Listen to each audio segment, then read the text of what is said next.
Welcome to Civics in a Year, the podcast that makes civic literacy fast, accessible, and surprisingly engaging. In just 10 minutes an episode, we'll tackle one of 250 essential questions about American democracy, how it works, why it matters, and what it means for you. Whether you're a student, a teacher, or just someone who wants to better understand your country and your rights, you're in the right place. Civics in a Year is powered by the Civic Literacy Curriculum from the Center for American Civics and is produced in partnership with the School of Civic and Economic Thought and Leadership at Arizona State University.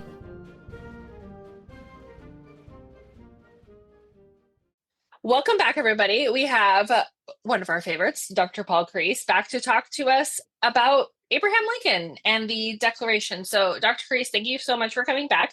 Today's question is, how did Abraham Lincoln understand the relationship between the Declaration of Independence and the Constitution? It's a wonderful question, and it reveals a great deal about the meaning of the Declaration of Independence and the founding. On the one hand, it also reveals a great deal about Abraham Lincoln, who probably is still regarded as our greatest president. He certainly is very widely appreciated by people, by Americans and educators across different political, philosophical views. So this question about the relationship between the Declaration and the Constitution, I think that Lincoln thought of it as the most important political question of his adult lifetime, the era that we think of as leading up to the Civil War. Because in Lincoln's view, the crucial political question about slavery that's tearing apart American politics, and especially the 1840s, clearly by the 1850s, that question, what to do about slavery, really had to be answered by sorting out what the real purpose of America was, or the fundamental principles of justice in America. And in his view, the answer had to be in the relationship between these two crucial documents, the Declaration and the Constitution. And his answer was that the Constitution, as important as it was not as important as the Declaration.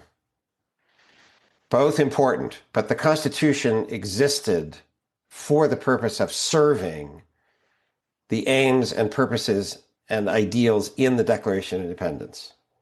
And we've talked about those in earlier episodes of the Civics in a Year, right? The laws of nature and nature's God as the fundamental aims of justice.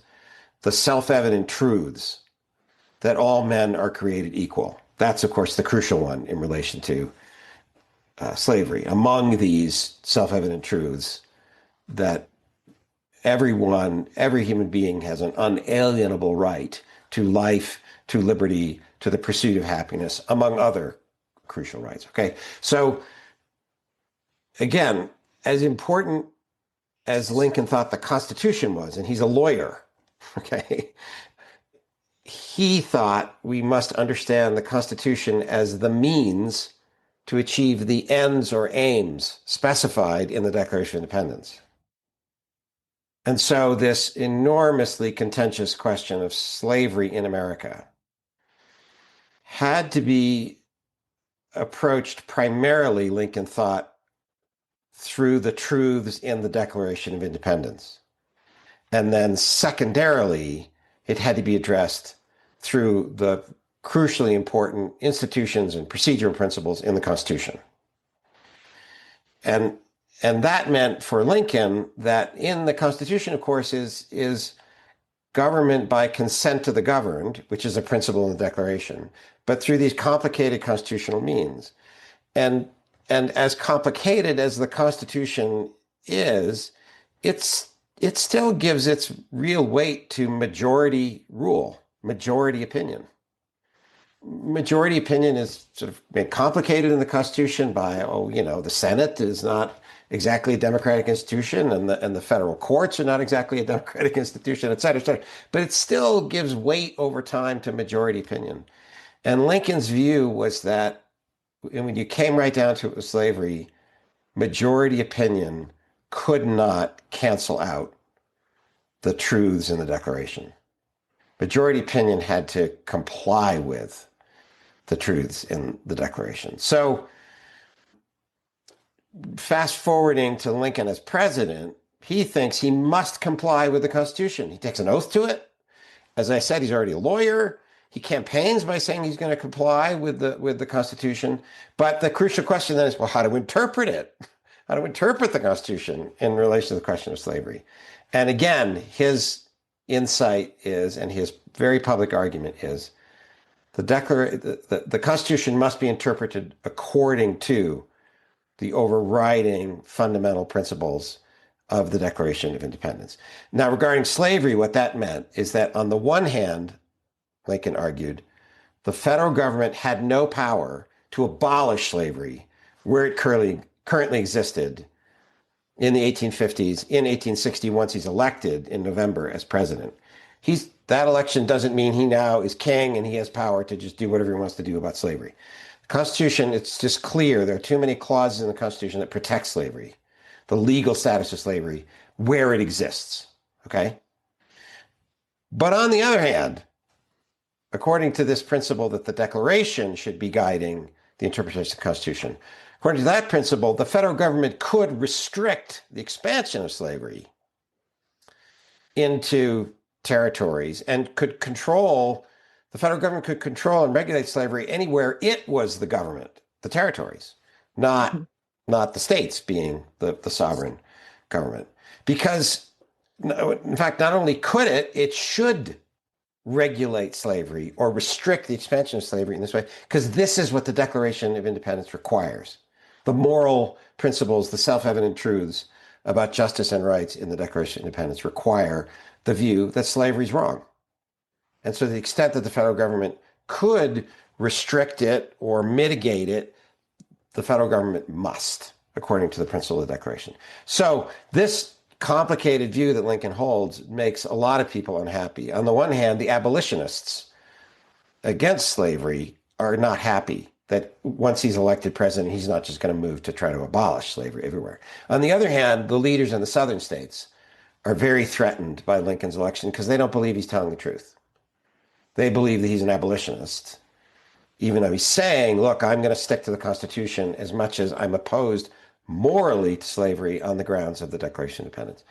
So, but to step away from that particular question of slavery and of Lincoln, Lincoln's affirming something that makes common sense if you just read the preamble to the Constitution. What's the relationship between the Declaration and the Constitution? Well, the Constitution doesn't explicitly quote the Declaration of Independence, but the preamble to the Constitution is the place we look to answer the question, why this Constitution? Because that's what it says. We, the people, if you get out your copy, your pocket Constitution, you get the preamble to the Constitution. We, the people of the United States, in order to do the following things. And then at the end of that long sentence of the preamble, we thereby do ordain and establish this Constitution for the United States of America. Well, what are the things, aims, purposes the Constitution is meant to achieve, right? Well, establish a more perfect human union, establish justice, capital J. And this is the one I think is also directly coming from the Declaration of Independence, to secure the blessings of liberty to ourselves and our posterity. And it's capital B blessings and capital L liberty. So between justice, capital J, and blessings of liberty, capitalized, that's the Declaration of Independence. Those are the principles of the Declaration. That's why we, the people, do ordain and establish this Constitution of the United States of America. So looking at Lincoln's Gettysburg Address, because I think that is one of the more famous speeches that our viewers, students would know. Is this kind of why he starts the Gettysburg Address with the whole 7 years ago?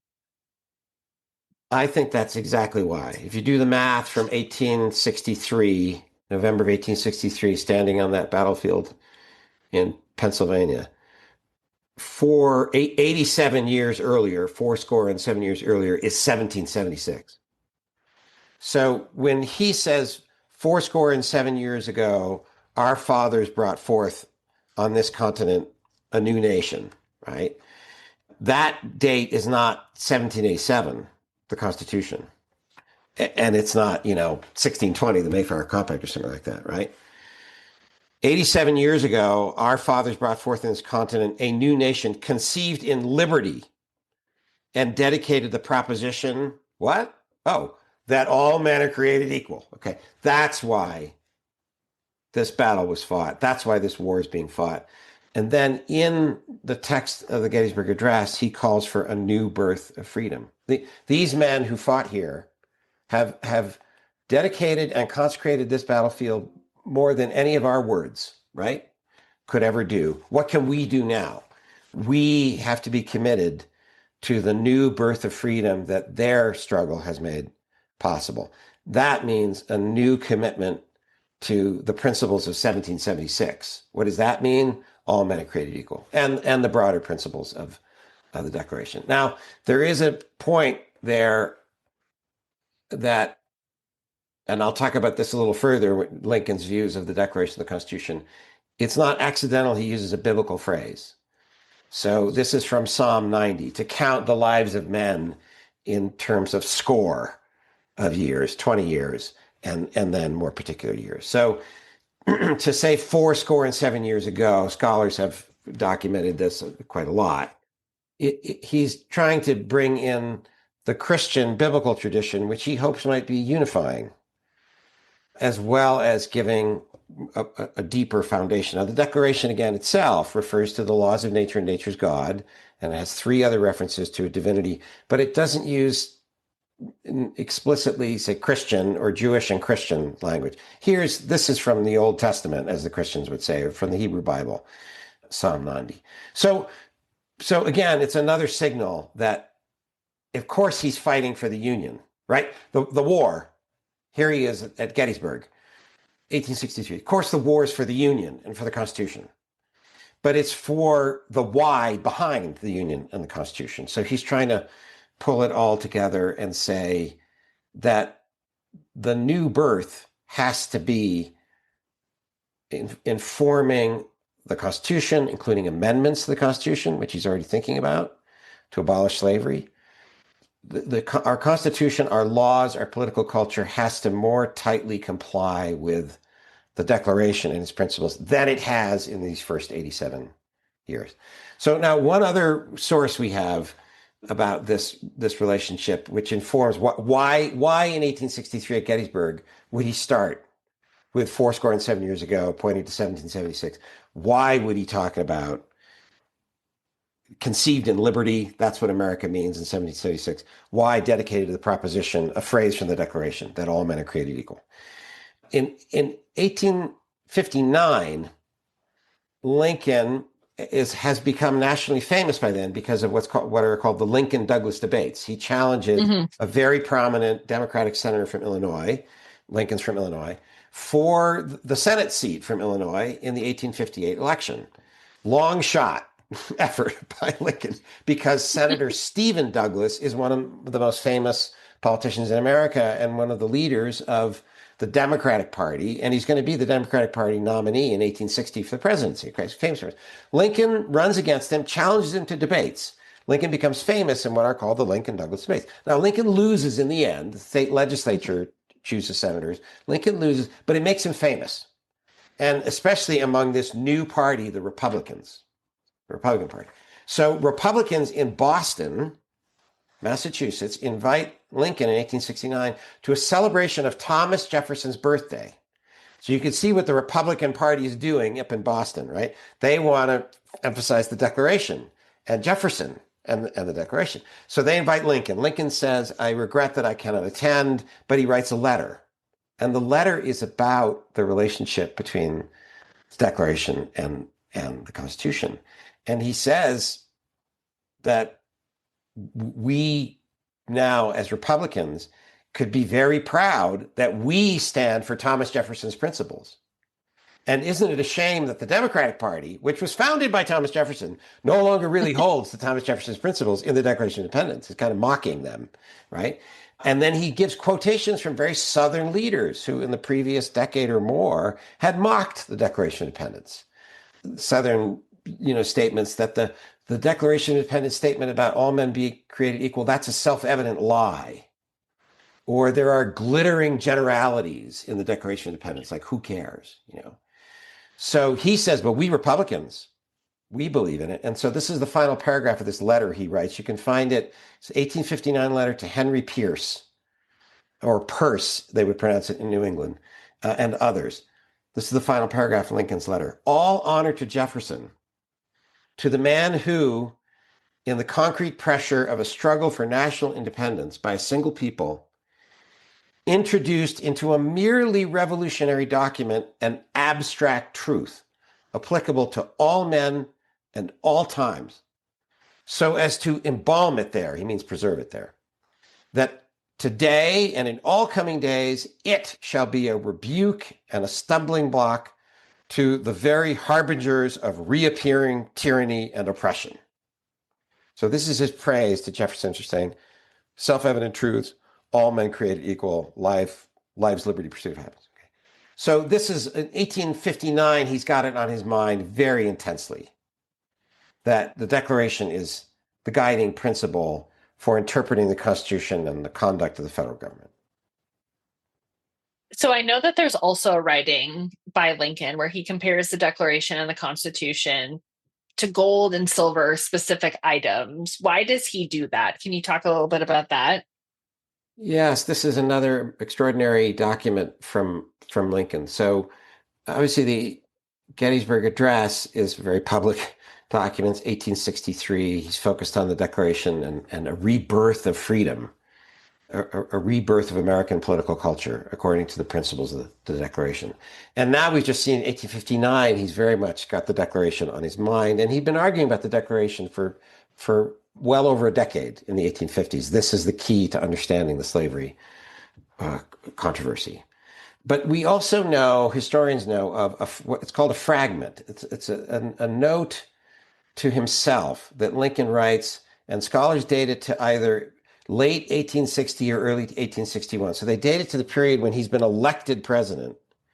But back then, there's a very long, almost 6-month period, because inaugural ceremonies for a presidency were in March of the following year, not in January as we have them now. So it's sometime between November 1860 when he's elected and when he's inaugurated in March. And it's the fragment on the Declaration and the Constitution.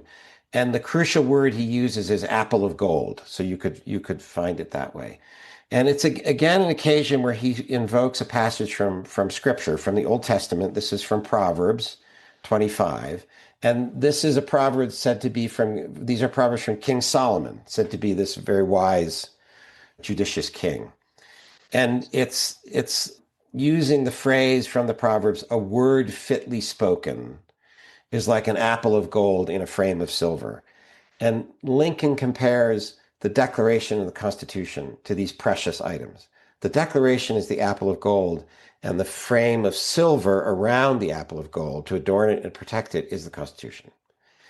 So he is coming, there's talk of civil war in the air, and he's trying to clarify his thinking. He never publishes these thoughts himself, but you can see how this informs the Gettysburg Address and so much of what he does from his first inaugural address forward, right?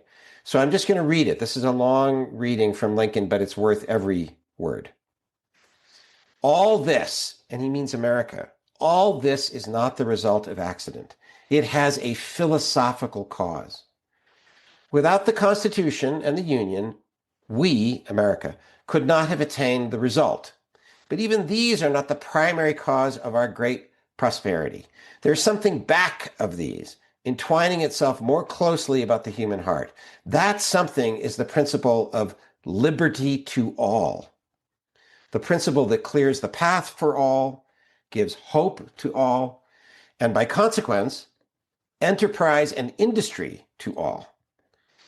The expression of that principle in our Declaration of Independence was most happy and fortunate. Without this, as well as with it, we could have declared independence of Great Britain. But without it, we could not, I think, have secured our free government and our consequent prosperity. No oppressed people will fight and endure, as our fathers did, without the promise of something better than a mere change of masters. The assertion of that principle at that time was the word fitly spoken, and here he puts it in quotation marks, he's quoting the Proverbs, which has proved an apple of gold, he quotes it to us. The Union and the Constitution are the picture of silver, the frame of silver, subsequently framed around it. And here's the crucial conclusion. The picture was made not to conceal or destroy the apple, but to adorn and preserve it. The picture was made for the apple, not the apple for the picture. So let us act that neither the picture or apple shall ever be blurred or bruised or broken. That we may so act, we must study and understand the points of danger. So there's a huge amount here, but again, the biblical reference, there's something deeper, and this is, by his second inaugural, there's no reference. The war is basically won by 1865. He's won re-election. There's no reference to the Declaration of the Constitution, the second inaugural. It's all biblical. Okay? So for him, these pieces all fit together. The Enlightenment principles of individual natural rights, the common law, constitutional element, the biblical elements, they all fit together. So there's that part. And then there's the clear message, I was mentioning this earlier. The Constitution is for the Declaration. And that means the Declaration must guide our understanding of how to interpret and implement the Constitution. And this is what the Southern leaders, or the pro-slavery leaders and speakers in America, are getting wrong. On the other hand, notice he says we must adorn and preserve both the frame of silver and the apple of gold, both the Constitution and the Declaration. So that's the argument against the abolitionists. I can't just declare myself king and be lawless and abolish slavery, because the Constitution right now doesn't let me do that. Okay? So, but it's just an extraordinary, this private document, which then becomes public, of his understanding of the philosophical meaning of America, of our political project, and then the guiding principles from the Declaration, the importance and the guiding principles of the Constitution. And this sets the terms of argument, reasonable disagreement, and then trying to figure out the right path forward. Dr. Kreis, it's so interesting to look at Lincoln's, writings that were public, and then again, writings that weren't meant to be public, but help us understand his thinking, especially as it relates to the Declaration, and especially as we are celebrating America 250 and looking at the Declaration wasn't just important in 1776. It continued to be important throughout American history, which again, in further episodes, we will explore. Thank you so much for your expertise. It's greatly appreciated. Thank you so much, Liz.